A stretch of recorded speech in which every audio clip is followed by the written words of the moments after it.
আমাদের এখানে চলছে ফুচকার প্রস্তুতি। ফুচকা তো কিনে আনা হয়েছে, সেগুলো ভাজা হবে, দই ফুচকা হবে, টক ফুচকা হবে, আলু সেদ্ধ হয়ে গেছে, ছোলা ভেজানো ছিল, পেঁয়াজ, কাঁচা লঙ্কা, লেবু।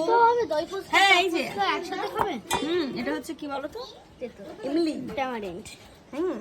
তো তেঁতুলটাও ভেজানো হয়েছে আর মাখানোর জন্য সমস্ত সরঞ্জাম রেডি। এখন বাদাম ভাজা হচ্ছে, তারপরে হচ্ছে ফুচকাটা ভাজা। দেখি কতটা লাল হ্যাঁ হয়ে যাবে। হয়ে যাবে। হ্যাঁ এবার ঠিক হয়েছে। আর লাগে বাদাম না হয়ে যাবে না, যেগুলো আছে ওইগুলো আগে দিয়ে মাখাই, তারপর লাগলে দাও যাবে। তারপর লাগলে দেওয়া যাবে। না ওইগুলোই হয়ে যাবে, মানে এইগুলো সব লাগবে। আমি এটা বলছি। না তুমি গামলায় পেড়ে দাও না একটা।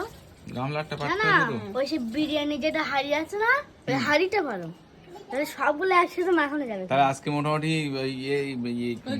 ফুচকার সঙ্গে প্যান্ডি ফ্রি। একদম না না কিচ্ছু আবার আগের থেকে বলছে প্যান্ডি ফ্রি। আমার তো কিচ্ছু হবে না, কাঁচা আমার তো লঙ্কা কিচ্ছু একটু হবে না, হলুদ। আমি বলে দিচ্ছি। একটু লাগবে না, থাক তাহলে থাক। তুমি জল রেডি করো।